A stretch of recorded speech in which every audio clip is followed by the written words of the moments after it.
right, I think we're ready to start. Thank you all for your patience and thank you for joining us today. So as I got to mention just a few minutes ago, this is the Dialogue Project. We are 3 different journalism schools in Europe coming together this week to host this international projects for students like us to learn how to moderate debate in a constructive way and how to organize an international debate and just work together internationally. My name is Adam. I'm a journalism student in Aarhus in Denmark. And I'm Andrea, and I'm also a journalism student here in Aarhus in Denmark. And with us today, we have our friends from the Netherlands. Yeah, we're here in Zwolle in this studio setup. My name's Jesse. My name's Tim.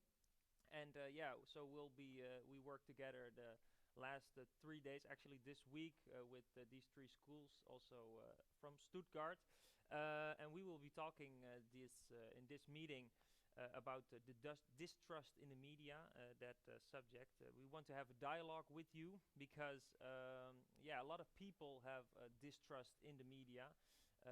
In the Netherlands, let me grab the numbers. In the Netherlands, 52% actually trust the media, but 48% distrust the media. In Denmark, 46% of the people trust the media, and in Germany, 45% of the people trust the media. That's pretty high still, because in Spain it's 36, for example, or in France it's even 23%. So that's very low, but we want to talk about why is this and how can we solve this problem as journalists. So we want to hear from you as participants. What can we do as journalists and future journalists to solve this problem in all kinds of ways? So yeah, sometimes people are in the social media bubble and think everything is too negative, or sometimes people just don't care about the news. What are the reasons for that? And yeah, we want to learn from it, actually. So that's why we have this meeting. And we're very fortunate today to have all of you great participants here joining us, all engaged citizens. So thank you very much for taking out the time to be with us and help us evolve and maybe improve journalism, who knows. So I'd like to introduce all of you guys that have made it here today. And when I say me or Adam says your name, maybe you can wave to the camera or make yourself noticed so we know that who we are talking about. So we have participants from the Netherlands and from Germany and from Denmark. And we have some participants from the Netherlands here, and we have Dirk Markslag. I'm sorry if I mispronounced some of the names. I'll do my best. No, it's right. It's all right. Perfect. He's a student in economics and business economics. And then we have Van Eck. Is he here with us today? Yes, I am. Perfect. Good afternoon, everybody. Nice to meet you. And you graduated student in political science. Then we have Marijn. Are you here with us today as well? Yes, I'm here. Nice to meet you all. Nice to meet you. And you're a student in the public administration and organizational sciences in Amsterdam. Welcome to all from the Netherlands. And from Germany, we have Lucas Viola. Again, sorry if I mispronounced anything. Member of the youth party of Die Linke. Are you with us, Lucas?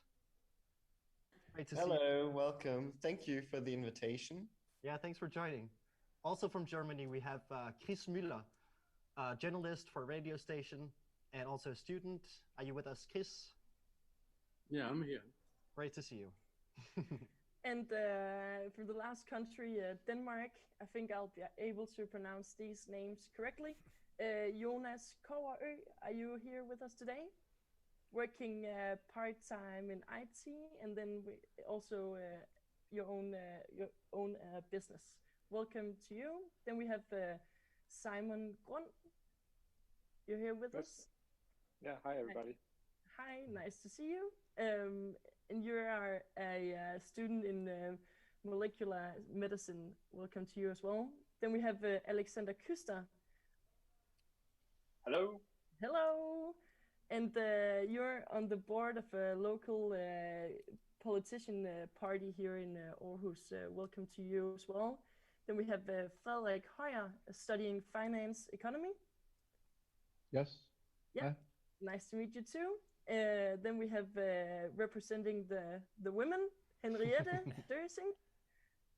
Yeah, hi. Hi, nice that you could be here today. And normally you are working as a communication advisor. True. And last but not least, Claus Vestergaard, who's a teacher at a boarding school here in Denmark. Also Hello, nice. everyone. Hi. Hi, also welcome to the debate. I think that was it for the participants. Yes, I'm so glad that I didn't. Can I just say, sorry, just I don't know if it's relevant. I'm not a student in molecular medicine. I'm a PhD in. That's fine. I'm a PhD candidate in data science with a focus on cancer data, but I work a lot with data representations. All right. Great. So Simon Grøn, PhD student in data. Yeah. Great. Sorry, we got that wrong. Glad that you cleared that. Never mind. All right. And Tim will now tell you about the rules for our debate. So yes, take it away. I'm very happy that I didn't have to pronounce the Danish last names, because there will be disaster. But it was for us also a very educational week. We normally never listen to each other, so we do not. No, so it's important to have rules for the debate. Stay muted until we put you on speak. You can unmute yourself, but we just say for example, Marijn, come in and you can say something. And raise your hand with the Zoom function. We have a busy schedule, so if we interrupt you, it's not to be rude, but yeah, we want to discuss and we want to give everyone their time, so don't be offended. And we want a sober tone and treat each other respectfully, but I think that's normal to say. So let's dive into the first subject. We can start, yeah. It's about news avoidance, and Jan Kraft, one of the German students who's participating to the dialogue project, you have a very clear example of news avoidance. Can you come in and tell us about it? Yeah, sure. As soon as you said my name, the dog started barking. I hope that's fine with you guys. I'm sorry for that. So last winter during the pandemic, I noticed that reading the news didn't really got me anything. It just was pure stress for me, reading about COVID-19 cases, about bad stuff happening all over the world. And I got rid of my smartphone and got an old BlackBerry for it and deinstalled all the news apps on my tablet and stopped reading anything about what was happening. And I think the more I think about media, for me, a lot of times media just shows, okay, this is wrong, this is bad, but doesn't show me anything how to handle with the bad situations that are happening. So I stopped reading the news and read books instead, because they were actually telling me anything what I could do. Yeah. So a big decision for a journalism student. Is someone in the Zoom meeting thinking, hey, that I have the same, I feel the same, or is it like, no, I always feel like I need to know what's happening in the world? I think we have a hand right there from Frederick. If you can unmute yourself. Yes, I have the same feeling, and I've stopped following like day-to-day news because I don't think they give me anything like new news, because you get another news story the day after, and it's not relevant, because the kind of news I want to follow I get from like a concentrated media, where I know like if it's sports or if it's like finance or so, because I feel like it's also because of a sort of polarization that's like, it's a lot of participating news from, it's either like, what do you think, or how about this kind of, it's always a sort of kind of wanting the debate on social media. So I sort of like disconnected, as well as Jan did. I don't remember his name. Yeah. So I unfollowed all and started reading like relevant media that I myself connected to, or just reading books that was relevant for either my studying or. What is the news you avoid, and what is the news you now consuming? Can you give an example? Yes. In Denmark, we have two really big media. DR, Denmark's radio, which is states owned, so it's like all kind of media and different sports and politics and day-to-day news, and that's really like participating news. So it's they want to know your opinion, so it's very opinionated, and I don't think that's, to me, the proper way of telling news. I don't want like a parts source. I want like very disopinionated news, like the pure facts, and I want to know where the facts are from. And sometimes it's very hard to locate where it's from, and I don't always think that the sources is well represented in either news story. It's either this source or this source. So if it makes sense. Yeah, it definitely makes sense, and it also gives a good view, I guess. We also have a poll, so we can. I see already a couple of hands. We also have a poll. Have you had times where you did not want to follow the news? And I think if everyone votes, we get a good view of actually the result, and we can see if every one of us wants to not follow the news sometimes. So I don't know if the poll is out there. The poll's out there, all right. We cannot see it yet, but I think we can see it in our screen. But very soon. But yeah, let's first go to Jonas. I saw your hand very quick. So you do, yeah. What makes it that you do not want to follow the news sometimes? If you want to unmute yourself. I think I maybe have the opposite, that always following the news. You are always following the news. Yeah, so the complete opposite, that it's I maybe watch 1 or 2 hours of the Danish version of CNN a day, read a wide variety of online, or a lot of Danish newspapers online, not the physical ones, and then a select share of podcasts that's maybe a little more in depth to all these subjects. So you get the shallow news where it's just some politician said this or whatever, and then you can from that maybe dig down a little deeper into the relevant stories. But I think it's nice to always have a general idea on what's happening. So yes. I've had the complete opposite. Yeah, so we also see wanting to get an old phone. We see that in the results. You're one of the 33% that you do want to follow the news, and 67% does want to not follow the news sometimes. It can be the opposite, where it's almost stressful, because there are a wide variety of great podcasts maybe that you want to listen to, but then if this is 30 minutes, this is 1 hour, and then whatever, so you can't. It's impossible to get all the great content that you want. Henriette, I saw or consume all the great content. Henriette, can you come on in and give your view on this topic? Yeah, I had a period during the COVID lockdown of 3 months where I stopped following the news because everything was so negative. I didn't get any constructive news stories about the corona. So I had a period when I stopped. Usually I follow, but I'm very selective on which news that I'm interested in. Maybe because I talk to journalists all day, so when I get home I want to be left alone.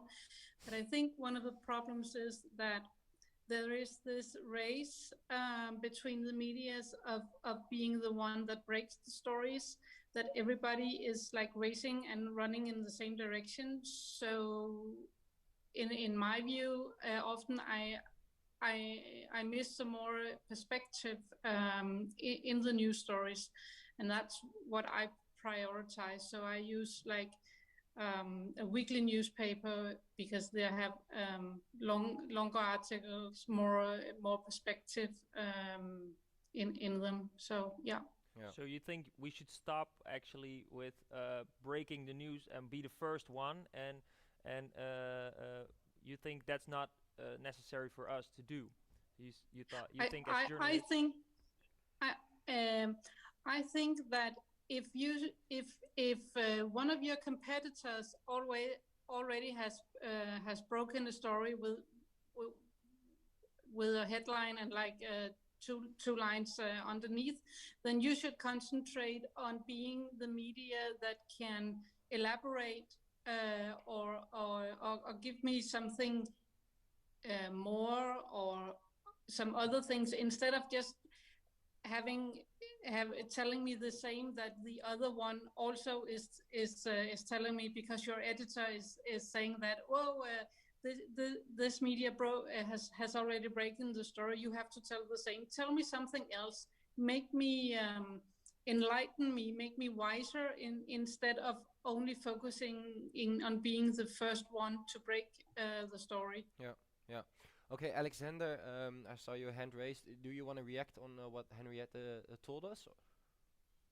Yes, to some extent. I'm even though I'm the chairman of the Social Democratic Party in the city of Aarhus, I also am a student of political science, so I'm very interested in the international, especially elections. So, for example, right now I have the Times of Israel live blog. I'm checking, I think, 1 or 2 times an hour because they have a government information there. Or if there's, for example, election in Ireland, I have some big of Irish newspapers live blog I look at. So these live blogs I look at a lot. The Danish newspaper Politiken has a wonderful live blog I often check. So I don't think I have made some kind of choice of what kind of news I want to see and not see. I just have these live blogs, which is very very easy to use and so on. So I don't differentiate. I think the only thing I differentiate is whether it's the kind of sensationalism in newspapers. In Denmark, we have something called EB and BT, which are very sensationalized newspapers. So those I don't look at. But other than that, I look at live blogs from politics from around the world when it's relevant, and I don't get stressed off it. I mean, I think when the U.S. election was occurring in November 2020, I think I had MSNBC, Washington Post, New York Times, and Fox News I looked at constantly throughout the day. So no, I'm not differentiating on the news sites I look at, or how much or many news sites I look at. Okay, thank you very much. The last one who I'm giving the word to is Marijn Plum. Come in, then we go to the next subject. Marijn. Yeah, so like a last example I would like to share with you guys was like during the first lockdown, the numbers were all going up like with crazy speeds, and every day in the newspaper there was something about it, like, okay, new COVID number record broken. But then there was a point in the Netherlands where it stabilized, and what was very typical, I think, for news in general is that the news fixtures on the papers and everything then switched from the situation in the Netherlands and then went to Spain, in my example, where they shared a picture of an ice skating thing in Madrid with all filled with body bags. And I was like, well, this is so typical for news in general that it's so negative. So when we're actually stabilizing the numbers of COVID patients in the Netherlands and people dying, then we just switch to another country where it's bad. And that's what I feel is being brought too much into the news, because that's where the sensation is, so to say. What comparison would you like to see instead of the body bags? We'll stick with the situation in the Netherlands where it's stabilizing. But that's then not on the front page, but that's like way back in the newspaper. And I think that's a bit of a problem with news in general, is that it's made to be read as most as possible. And I believe that people like to read stories where things are going bad rather than when they're going good, because it's kind of more boring than the sensational things where we have body bags in ice skating stadiums. So I can imagine that when you bring news that way, that you at some point feel like, well, it's only negative, even when in the Netherlands the numbers are going in the right direction, that you just stop reading newspapers or following the news to that extent. Quick reaction, Jonas? I think sort of the thing, if I am tired of something in news, there's maybe the constructive journalism thing, that if things are good or if things hasn't changed, then there's not much to report on. But I think the reason why maybe there is something to report on in Spain or Holland is because the situation with body bags in an ice rink is that's not normal. That's not the status quo. Then that means something is very off. So it is, you could call it negative, but I think it's I'll probably in general think it's more common to have a catastrophe than a miracle happen. Yeah. So if you want to report on something new, something that's changed, then it will just oftentimes by pure coincidence be in a negative way. So the things that are not common, that's actually where we report. That's actually news. Yeah, that's actually the news. But Klaus, do you think that is a good thing that we report only the bad things because it's news, or do you think we can switch that around? I think the problem right here from all the examples you gave is that we are creating two kinds of people. The addicted kind, like one of you just explained, you need news all the time and you follow everything. And then we have the deniers, and they refuse to see anything. They turn their back on the world somehow. And I work with teenagers every day, 15, 16, 17 years old. And I've done that for 25 years. So I think it creates an A team and another team. And it makes the conversation between them very difficult, because some of them are enlightened and they follow the news and they have, well, the input they need to be part of a democratic society. And the other part, they turn their back on it because it's too complicated. It's too negative. And we sort of heard both versions right here in the examples we gave. And I think that all of you are educated people. So we're not really representing the broad scale of people. And I'm afraid we're creating an A team and a B team, and it makes the conversation hard. And how can we solve that, do you think? When you're as a teacher standing right in front of your classroom, what do you say to this B team and this A team? For example, the A team is sitting over there and then the B team is sitting over there. How do you connect these two worlds with each other? We have to create some middle ground where they can see themselves in it, where they can sort of identify with what's going on. Because in the old days, I think I'm representing age, if I see from the screens right here. Somehow, I'm 51, so I'm old in connection. I'm sorry. In the old days, the biggest news of the week was that our neighbor's cow had become sick, you see. So, and that was a great thing. But right now, if there's a train wreck in India and 15 people are killed, it's a breaking beam on my screen when I open my laptop. Yeah. And I can't relate to that. It's sad for the people in India that there was a train wreck, but it's not part of my everyday life. It's not something I can relate to. And if I have too much of that, I turn my back on it. So I think we have to find something where we can see ourselves in it. And that's the news that we can relate to and perhaps also do something about. Yeah, exactly. That's why Corona is a good example, because that we can all relate to. And a traffic accident in India or whatever is a little more. Yes, I agree with you. Should not the same. Yeah. Yeah. Thank you, both of you. One of the reasons of distrust in media is the negativity bias. A lot of my friends ask me, why do you study journalism? Because all the news is about wars and like everything is with negativity. What I want to discuss with you guys is, do you think the news is a good representation of the events happening in the world? That's also a poll, so I think we can vote again on this one. So yeah, Marijn and also Klaus already said, sometimes there's too much negative news. Also in Spain and India, we can't relate to. But the poll: do you think the news is a good representation of events happening in the world? I don't know if you guys have voted yet. If you can vote right now, or yeah, all right. You see a thumbs up. Then I think we can almost see the result of that, and I already see Lucas who wants to respond on that. So Lucas, take it away.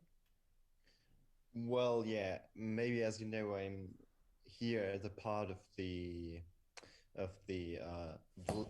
left party. The left party is yeah, like in the German parliament, and I'm working for in the headquarter in Berlin. So greetings from Berlin from this point. And the main thing, like my opinion about media, is like we are always like working with media every day, almost every day. This is like our daily job to look how is media responding to our political topics, to our political ideology, and to our response.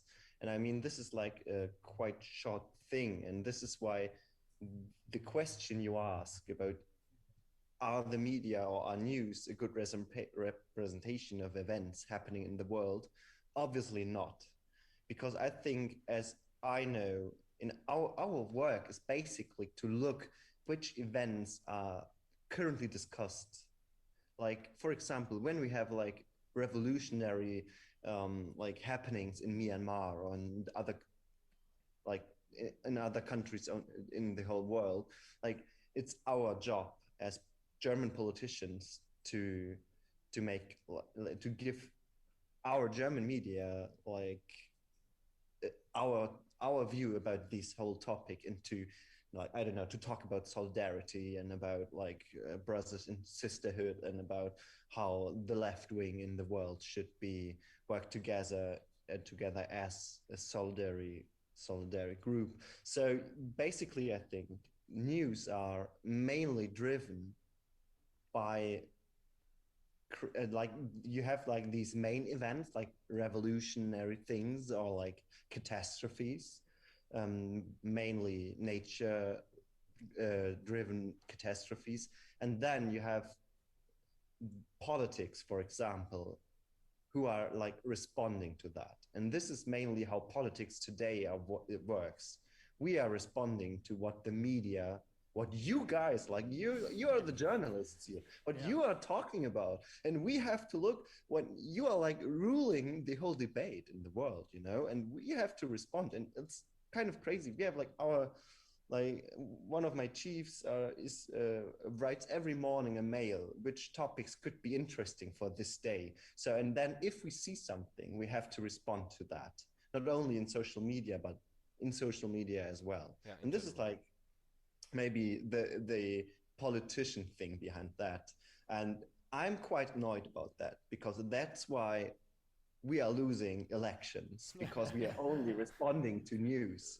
We don't have our own topics, and this is quite annoying. But on the other side, if there's, I don't know, a revolutionary thing somewhere in the world, and we're still talking about poverty in Germany, no one cares about us. I mean, we have like our press conferences every Monday, and I'm like I'm in our headquarters every Monday, and with our party leaders, and they are like talking about the current things. But there are mainly one or two journalists in a big room.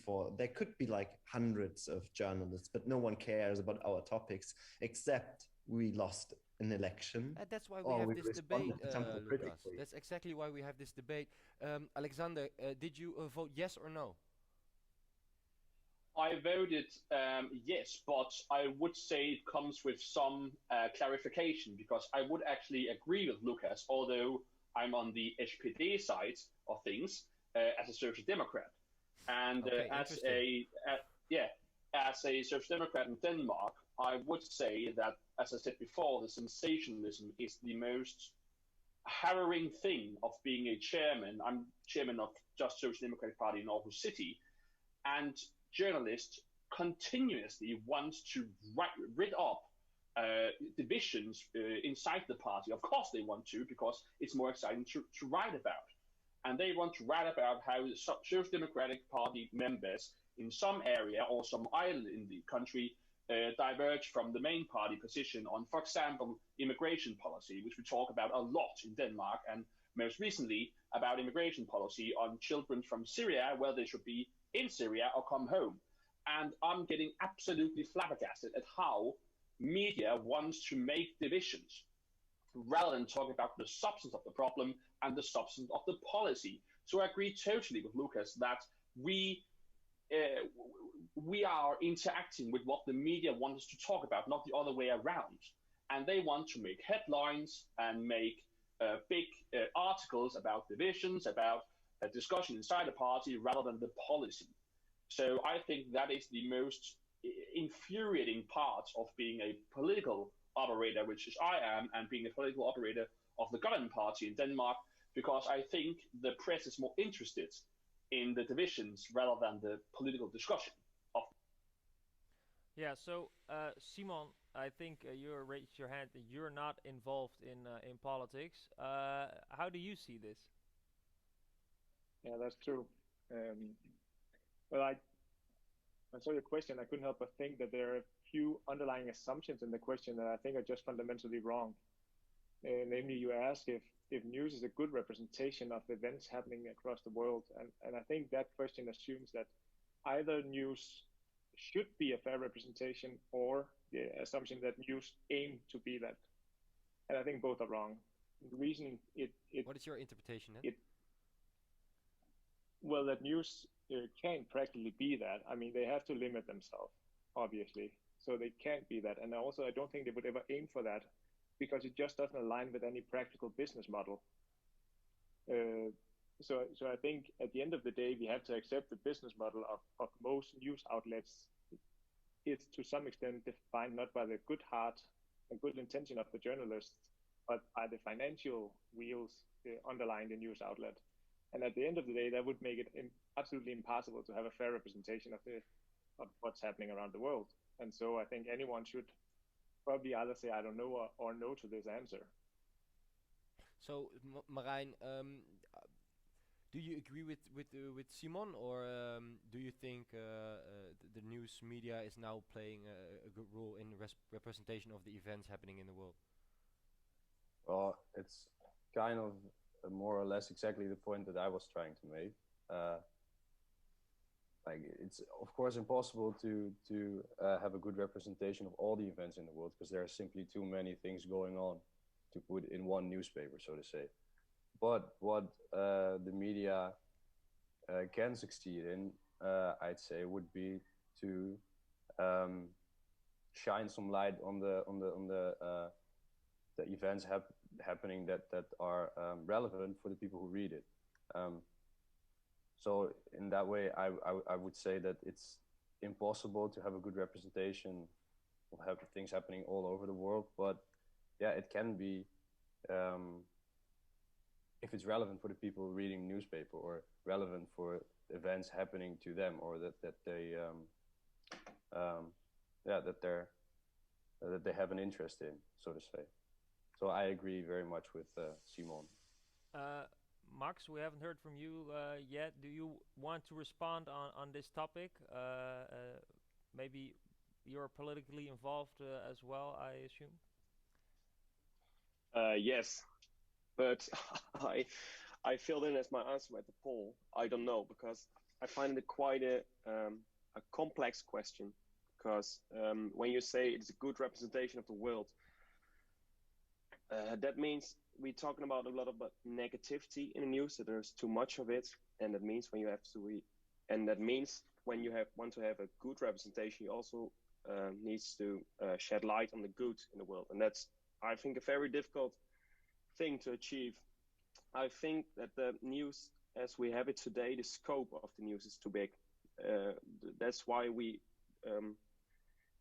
when we can find negativity in one place, we broaden our scope to not only national inquiries, but also international. And that's why we always find something negative, because it sells papers, of course, but also because that's what we expect from media these days. Well, I don't have a conclusive answer. It was really interesting to listen to all your sides of the stories, because I just came to the conclusion that I don't know enough about this kind of subject to have a really valid side of the story. Maybe Jonas can help you. Jonas, come on in. I mostly consume political news and a lot of Danish politics. So I also think that the two comments from Lucas and Alexander are a little interesting. As the consumer of news and not from the political party, I think that some press conference or some statement given by a political party is almost of no interest. Well, I think it's a lot more interesting, and I think it's a lot more where the real subject is if there is a big conflict within a political party on a given decision. That is much more interesting if it's not just something that's been streamlined or pushed from the top down. Now everyone needs to be on the same page. I think in general, there should be a lot more freedom for politicians to say what they think and not just what the party thinks. So I think that there is a lot of room in news to cover these things and not just reprint a press release. So let's get to almost because we can almost go to the other subject with Adam and Andrea. So let's go to like this conclusion, a lesson about this negativity or this problem. What can we as journalists do about this this subject? So how do we? Well, we might not want to be a representation of the world because it's impossible, or do we have to widen our scope or just narrow it down? We heard different opinions about that, but to finish it off, this negativity, how do we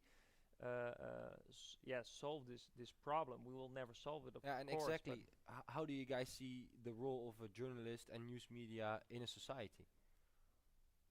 Frederick, your hand is raised. Come on in. Yes, I think it's a lot about. I believe we all remember when it was a lot more analog. When it was you saw the tabloids in the kiosk, or you heard it on the radio or the news on the television. Now we have all these tabloids on social media. They all have their own websites, the apps. So you're a lot more stimulated. And I know that's what the algorithm says.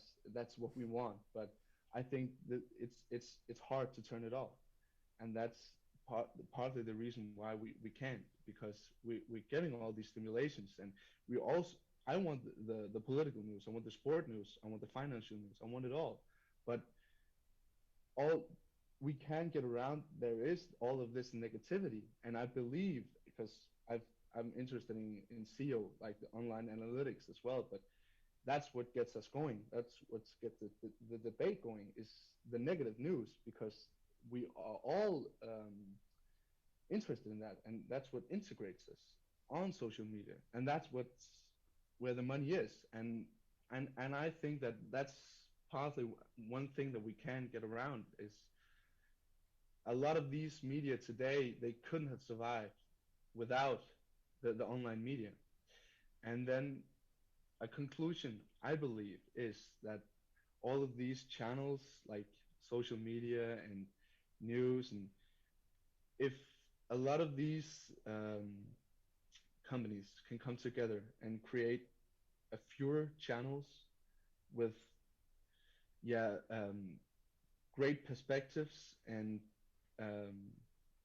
like well represented sources, I think that would be a great way to do it. But yeah, that's my view. Everything in one, so like selective. Oh no, that would be silly, because then the distrust would be total. Okay. To me, the conclusion would be to make fewer channels and not make it as so polarized, because the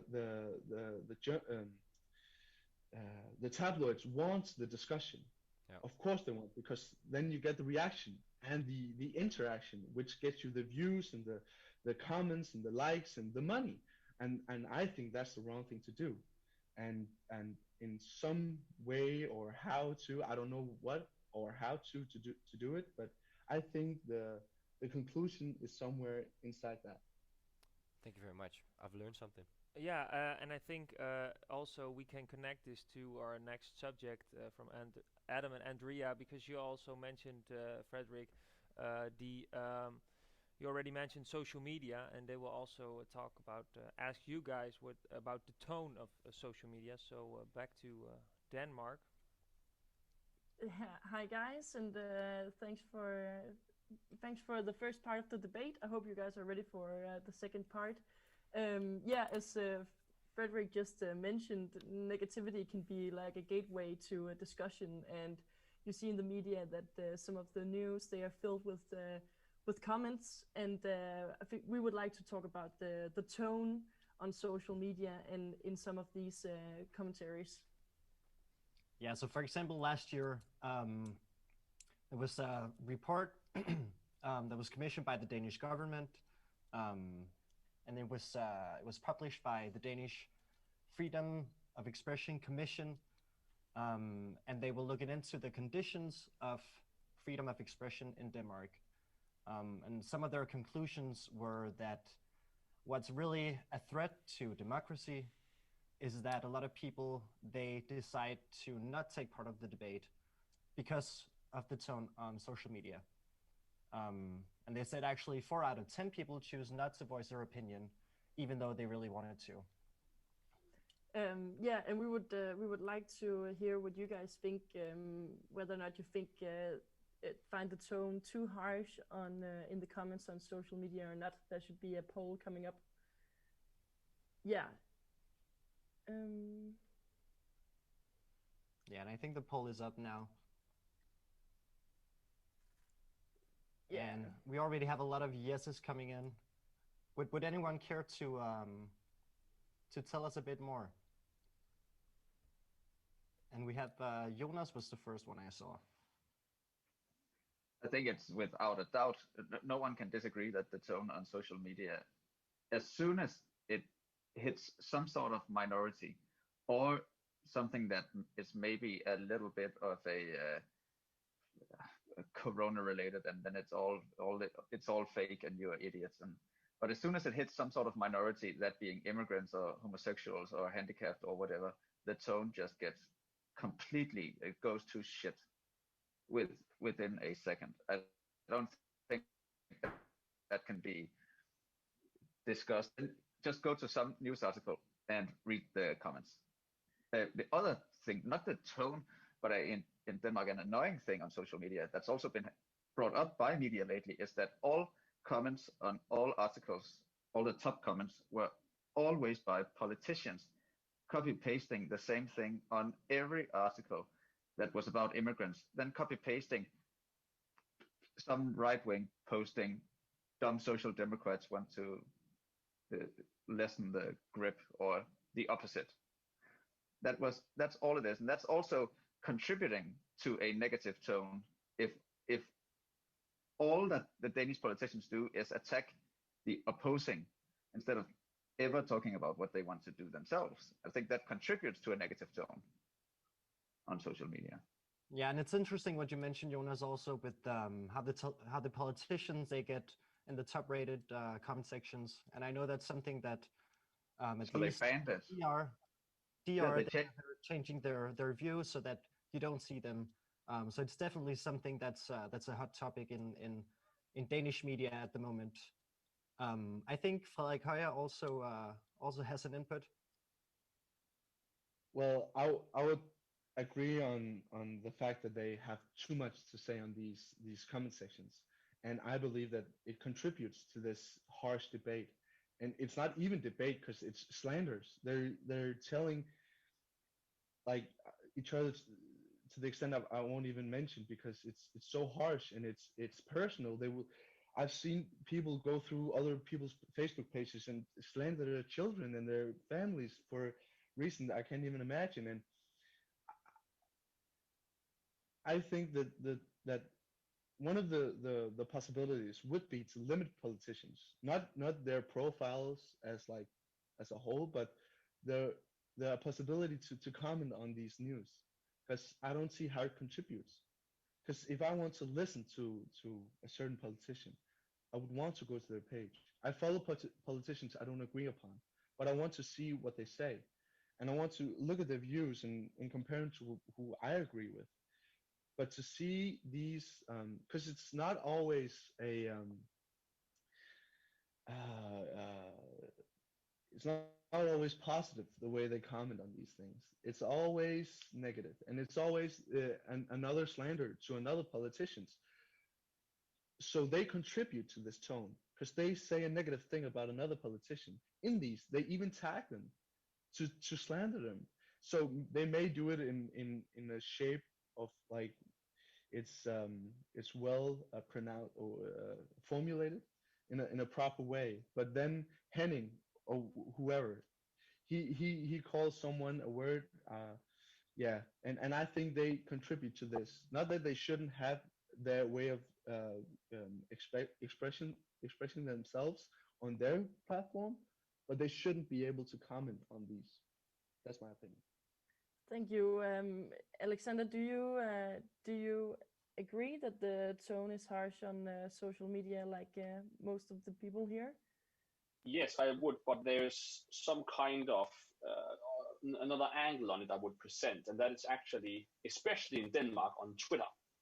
And that is actually because journalists on Twitter has a very bad tone to each other and the political debate in there.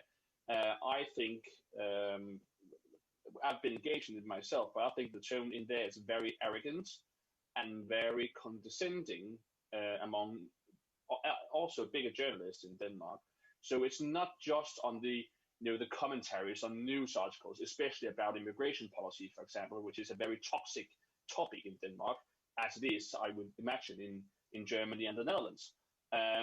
But there's also in these groups of both journalists and other people who are in the opinionated world of the press, a very bad tone, a very condescending tone, which I also believe is contributing to a bad, especially in Denmark, a very bad place of conversation and a very bad place to kind of making ends meet. I mean, try to make compromise in these things, which I think is not the goal anymore of political discussion in Denmark, to find compromise and finding a solution to things, but rather just building up walls against each other, which I think is a very sad thing.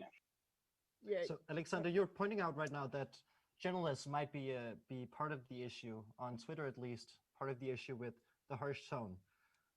So now today that we're talking about distrust in media and maybe talking about what could a future journalist look like, what would be your plea to the journalists here today?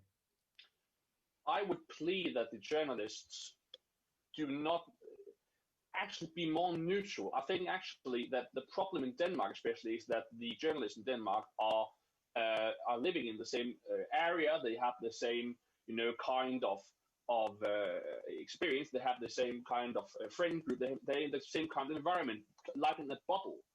And if journalists want to understand, for example, I remember after the election in 2015 in Denmark, where the Danish People's Party, a right-wing populist party, won, there was a whole slew of articles about how these people didn't understand anything and were racist and so on and so forth. And that was condescending for them. So I think that if journalists want to make a difference in that conversation in Denmark, they should kind of more spread out around the country and understand why people believe the way that they do, and why the discussions in some, for example, rural areas are the way that they are. So, trying not to be too focused on Copenhagen and the capital area, and trying to get outside of that bubble, because those things, I know Twitter is especially a harsh place for this, trying to just rally each other up about people who dissent from what the journalistic kind of bubble believes about things. So I think that would be quite helpful for the. Yeah, Alexander, you mentioned as well like that the harsh tone can be building walls up between people. Lucas, do you feel like the harsh tone affects the democratic conversation. Yeah, absolutely. I mean, I don't know. It doesn't matter what a politician says today, or if we have a comment, if we have like a statement or a speech, it doesn't matter. We always have not only like right-wing trolls in our case or something like that. No, we have huge discussions, but not only discussions. I would say it's more like hate speech or something between that. Between like you have this Twitter bubble, and on Twitter almost all in Germany, almost just journalists and politicians, and they are like fighting against their opinion, and it's like almost like the conservatives um, are like, I don't know, writing against the more left liberal ones. But on Facebook or on other media, you have like an extremely huge bubble, not only the opponent parties, especially our own party members. Like you have so many complex things in this world, and this is a good thing. Like what I would say, what is like the journalist thing, try to avoid to make commentaries. Don't commentary something as a journalist, because I think it's always one side of something, and it's always like you have an opinion before, and then you start writing, for example, to Israel Palestine. The conflict is extremely complex, the history behind, like the politics. It's like a topic you could, I don't know, write hundreds of books for, and you still don't have an opinion.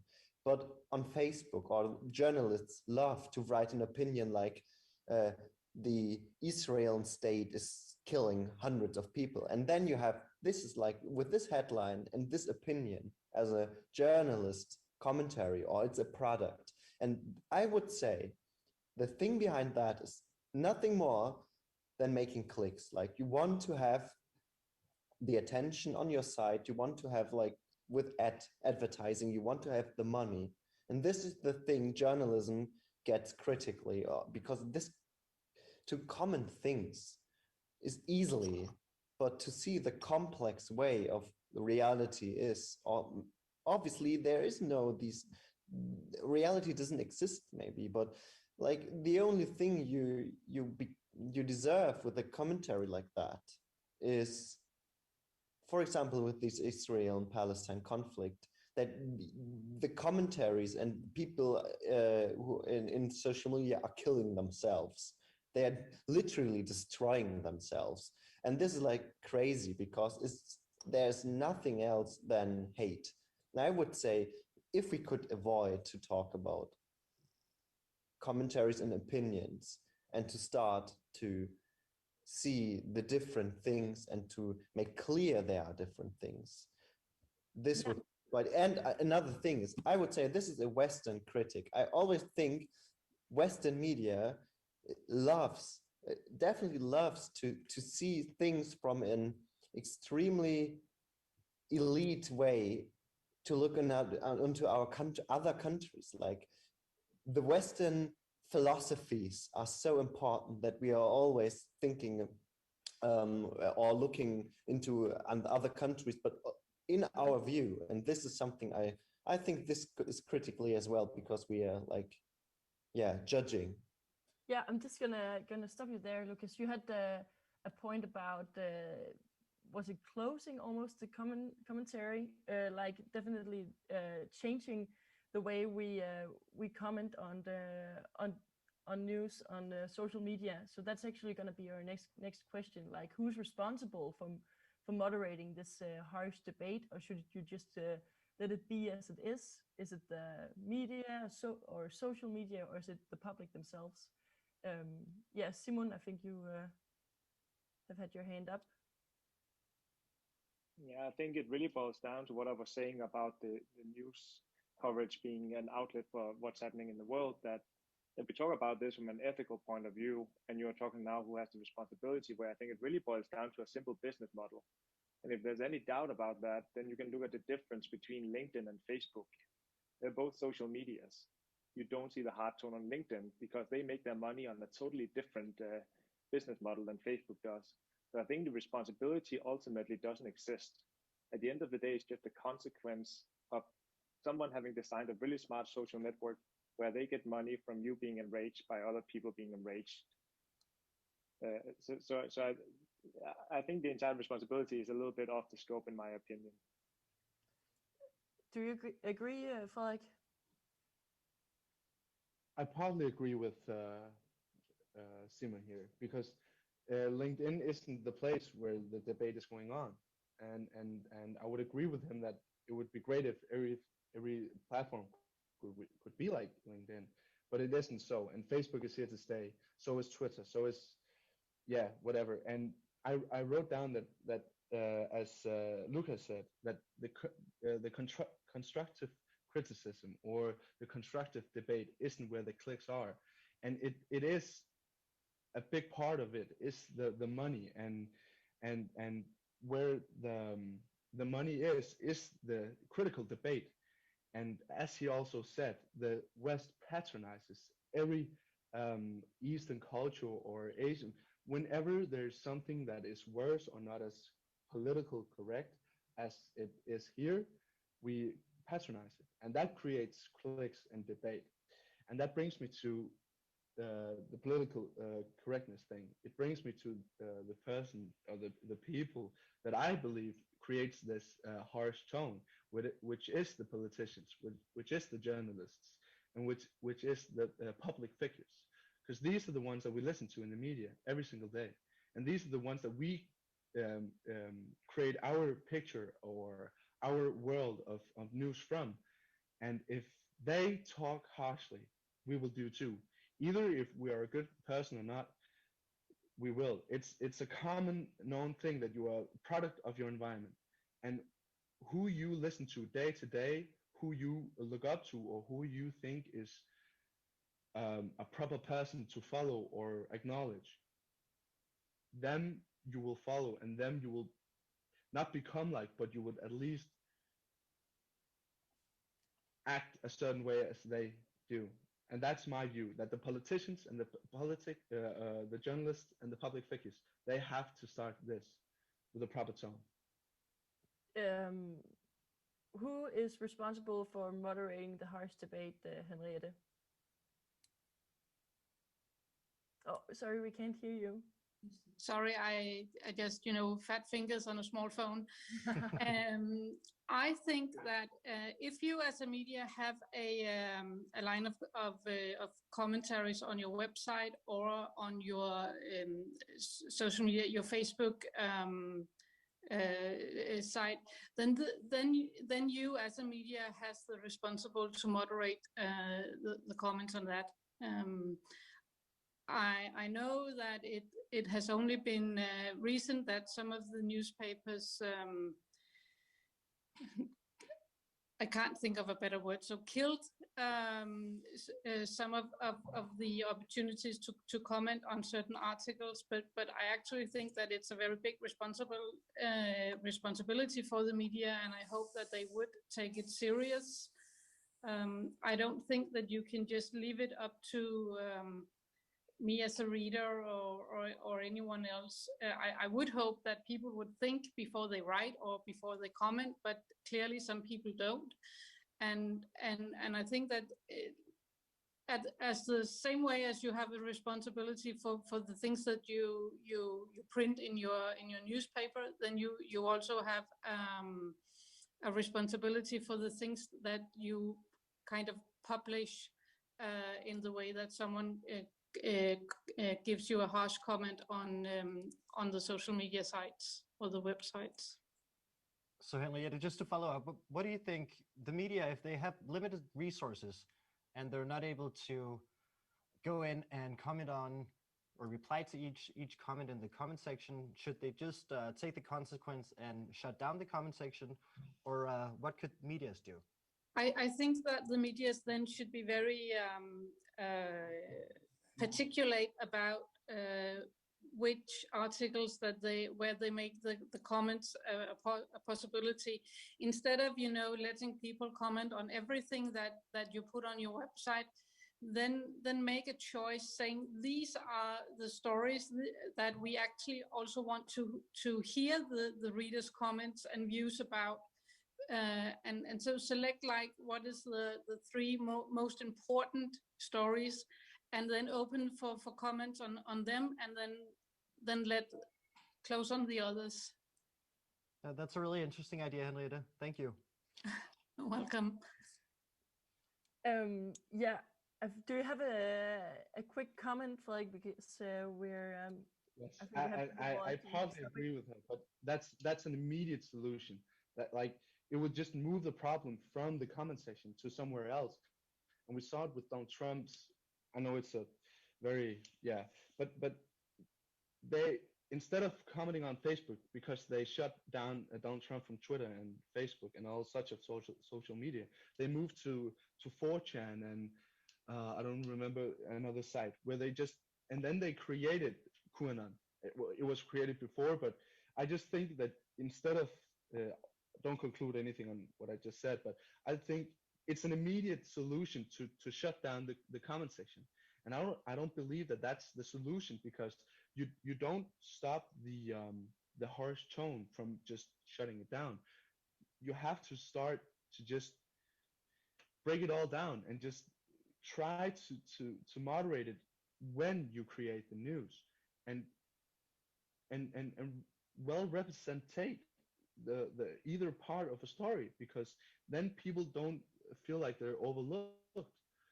Because either way, like if it's about Israel, as we've talked about or mentioned earlier in this debate, then take something from Palestine as well, if it's on a certain subject, and just don't make it look like it's just about one part, because that's what's creating debate. And I know that the media thrive on the money and the comment sections and the likes, but if we want to see a harsh tone, I believe that that's where we should start. Thank you for that, Frederick. So yeah, throughout the debate, we've again and again, I think there's been the word polarization, like creating two camps especially in the debate sometimes, and we want to talk about the polarization in media as our last topic. So Alexander, for example, in the beginning you mentioned this debate that's been quite polarizing in Denmark with the Danish children in Syrian refugee camps. Yeah, that was one example of like a quite polarizing topic here in Denmark. Another example would be people skeptic of vaccines in Denmark. They get a lot of airtime, they get a lot of attention in the mass media. And it could almost feel like they actually represent maybe half the population because of the amount of time you see them on TV, you read about them in the news. But when you look at the reality and you look at how many people have been offered the vaccine, 95% of the people being offered the vaccine, they've taken it. So it's actually a quite small number in reality. And that's something the media is often criticized for. It's like giving these more extreme opinions, or at least the opinions more to either side, a lot of attention, and it makes them seem a lot larger in number. Is that something you all recognize? This was a very long question. Jonas? The vaccine part, I also think, will change once the age goes down. Then I think you will see the percentage of people getting the vaccine will also decrease. But I think in general, this in a news article, that most people don't want to sit with some long read for the next half an hour. So it's very difficult to also produce a broad and it's not just a yes/no article that people will want to read. So I think it's not only the media giving time or not enough time to certain subjects. It's also very much upon the reader of news or the general public to take the time to educate themselves or read the damn articles and not just a headline straight to the comment section. It's much more than on the Jonas, consumer. Do you think that's fair to expect of the people Earlier, Klaus, he talked about an A and a B team. Mm-hmm. So is it something we can actually expect out of people, or do we as journalists, is there anything we can do? I think if everything needs to be, I think it's fair to expect it. And I don't think that, what's the alternative if you don't expect it from people? Then it is to create A and B news, something that's way dumped down, where you don't give the background story or anything. If people don't want to follow it, I don't think that journalists can be expected to. Maybe new formats can change it. Maybe podcasts have done that more people follow the news. I don't know, but I think that it's very much on the, that it should be expected of people too. Yeah, so you think it's on the consumer. And Marijn, what is... not only on the consumer, but I think a lot of it's on the consumer. Right, thank you. And Marijn? Yeah, I actually agree with that a lot, because I don't think that it's like the journalists and the media who determine how polarized the news gets, right? Of course, they read about it, they write about it, but then they only write about what politicians and the general public are saying and thinking. So maybe they can change the tone of their news messages, but just as Jonas was saying, the people want to read a very short, definitive article, because that's what they can comprehend easily. And we don't take the time, or a lot of people don't take the time to educate themselves. That's one. And then two is that the politicians who are having these polarized opinions, they always, they say everywhere what they think, of course, because they try to make a point. And when someone says a very polarizing thing, then I don't think it's the role of the media to write about it and then put some note with it, but watch out, this is a very polarizing opinion. So I don't think it's the responsibility for the media, or that they have a very important role in polarizing. Of course, there are some mediums who are doing that, but I think in general, the bigger ones, the national ones, are not responsible for the extreme polarization that we see now. So I would agree with that. Yeah, and Alexander, do you agree with what Marijn just said? No, unfortunately not. I've just realized I'm beginning in this conversation to sound very skeptical about journalists. I'm not. But I do believe there's been a change the last few years about the polarization and what role journalists, what role they have in that. I do believe that most news outlets, especially in Denmark, are neutral in their way of reporting things. But I do sense that the sensationalism which have been growing, in my view, in news in Denmark, for example, are more, that sensationalism kind of make a mechanism that the polarization that journalists can make are increasing. So, for example, as a chairman of a party in a city in Denmark, I sometimes get a questionnaire from a newspaper on where do I disagree with the party's decisions. That's not,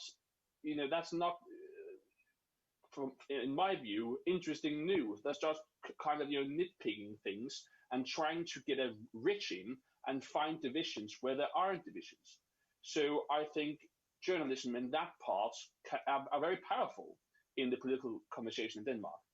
So I do believe if we get less sensationalism, then that division that some journalists are making could disappear. I think sensationalism and getting cool headlines and so on have made some flaws in the way of reporting things. Thank you, Alexander. And Lucas, you also have a comment? Yeah, I think I'm basically agree with Alexander, but I have like the point. I think the responsibility is on both sides. Like on one side, you definitely have populist politicians like Donald Trump as a quite good example for that. But on the other side, I still don't get why media is talking about Donald Trump. He just shit something in his laptop and everyone's talking about that. Like he can, just because he's doing that. And this is like an evil circle. Yes, and I think the argument behind that, like journalism has to talk about everything. No, I don't think that must be true. Like they are like, you have to think about that. Is like, just because Donald Trump or generally a politician or a famous person or someone said something, is this good enough for news, or is just like a stupid opinion? And I really don't get why journalists are always talking about what some populists are writing in the internet. But this is why politicians are still writing like that. This is like, they get attention and clicks, and this is like a running system, because it's good for media to get attention and clicks for the business model behind, and it's good for the politicians to be like in the media, to have the attention and to stay in people's mind. And I think good quality or high quality journalism should try to avoid acting like that. So it sounds like, in your opinion, this is like an evil circle, and it just keeps. I would say it's like an attention circle, and I think it can be evil. It doesn't have to be. Right. But we know enough cases, and I'm quite sure in all of our countries are enough populists mainly present because of circle systems like that. What do you think, Klaus? Do you think the media covers too much of the attention-driven people? I think it's important what motivates you guys becoming journalists, because if you want our attention, you have to turn out to be trustworthy. So that's the basic thing. And if you are trustworthy, and we can count on you being motivated by trying to find the best version of the truth. That's a journalist phrase I've heard, that you have to live up to, and not be motivated by, I know you have to get your salary, but not be motivated by clicks and money, but trying to share your knowledge to the best of your ability in that way. That's one thing. Then we will listen. Being consumers of news, we will listen if you turn out to be trustworthy, because we need you to expose people like Trump and others in that way. And then working with youngsters, I have to say that you have to be very good, because they have the attention span less than a goldfish. Otherwise, they'll just turn to TikTok. So you have to get their attention somehow. And if you get that, and you are trustworthy, they are just as curious as they've ever been. I don't think youngsters have changed that way. If you are trustworthy and you get their attention, and it's about them somehow, if they can identify, then they will read, and they'll also do long reads and half-hour podcasts and whatever it is, as long as it's something that they can recognize and has a thing to do in their lives. Well, thank you, Klaus. So we'll try very hard to get the attention of young people, and if not, we'll start reporting on TikTok, and hopefully they'll get us somewhere. Please don't. All right. Well, do we have time for? Yeah. So a final question for you guys. Yeah. Before we round it up, what can media do to fight polarization? So Klaus had some ideas, and we heard some ideas from Lucas to try and break this circle with being critical, with providing high quality journalism. And we would love to hear more inputs from you. So what can media do to fight polarization? And Simon, you have an input. Thank you. Well, I think one of the interesting things just starting up this meeting was when Jesse said that there's a certain percentage that mistrust media and a certain amount that doesn't mistrust media. And I think that is one good example of how media can sometimes simplify things to the extent that there are two teams. I'm sure that everyone will agree that they mistrust media to some extent, and they trust media to some extent. And that is a more fair representation. I suppose in line with what Klaus was saying, that if journalists are capable of telling a story that actually represents the complexity of the mechanism they're trying to describe, then they're more likely to also get an audience that is not polarized. That's a challenge. Yeah, thanks for that challenge. Jonas, what do you think? What question did people actually answer? Was it just literally, do you mistrust news, or is it, do you mistrust mainstream news or certain news? Because people who say they mistrust news, they are also lying. They just trust in other news. They trust in one American network instead of CNN or something else. That they don't mistrust news as a whole. They just mistrust the news that most people trust. So there's not a general mistrust in news. There's maybe the general misconception that news are unbiased. Of course, they're not. One, people make it. Two, someone needs to make money of it. It's not an encyclopedia. It's news. It's someone reporting of something that's happened.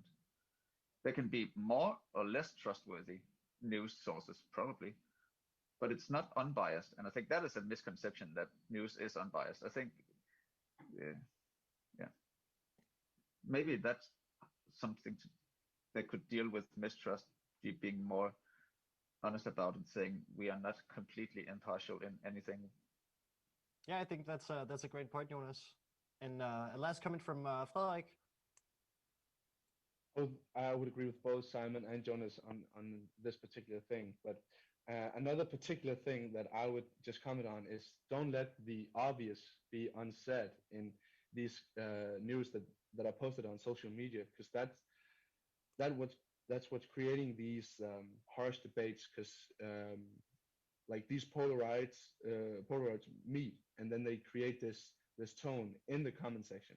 So dare to say what's not popular, dare to say the harsh reality, but create a great news article which gives both or all perspectives on the story. Thank you so much for that, Frederik. I think that actually wraps up the last topic here. I think we learned a lot, and I hope you guys learned a lot about the polarization as well. And what do you guys think, Tim and Jesse?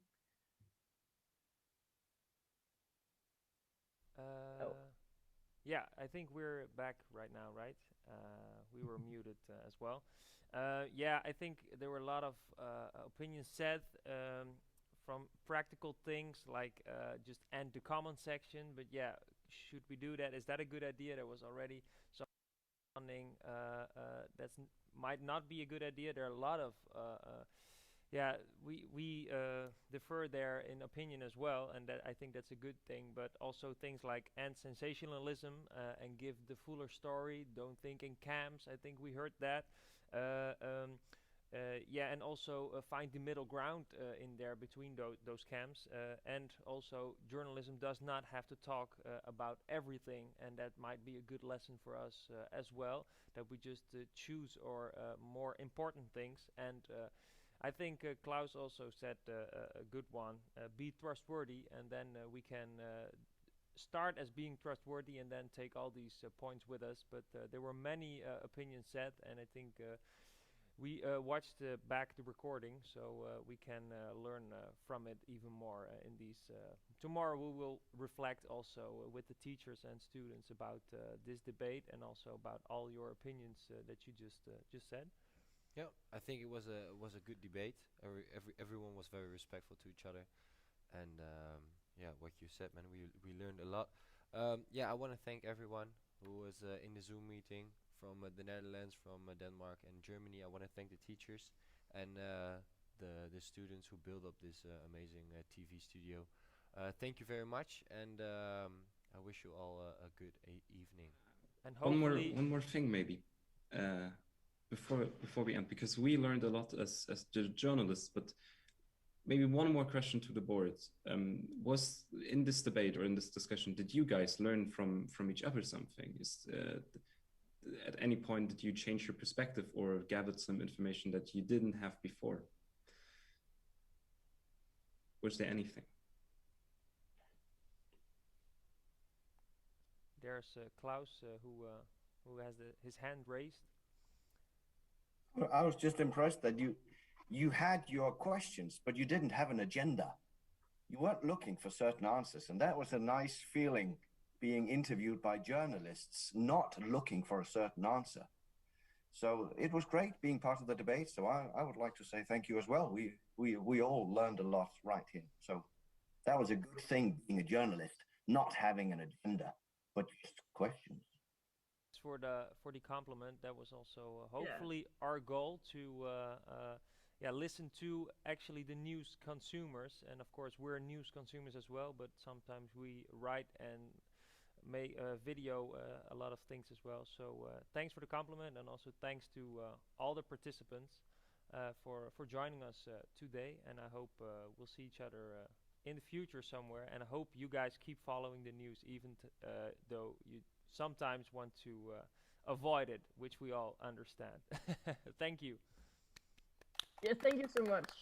Thank you all.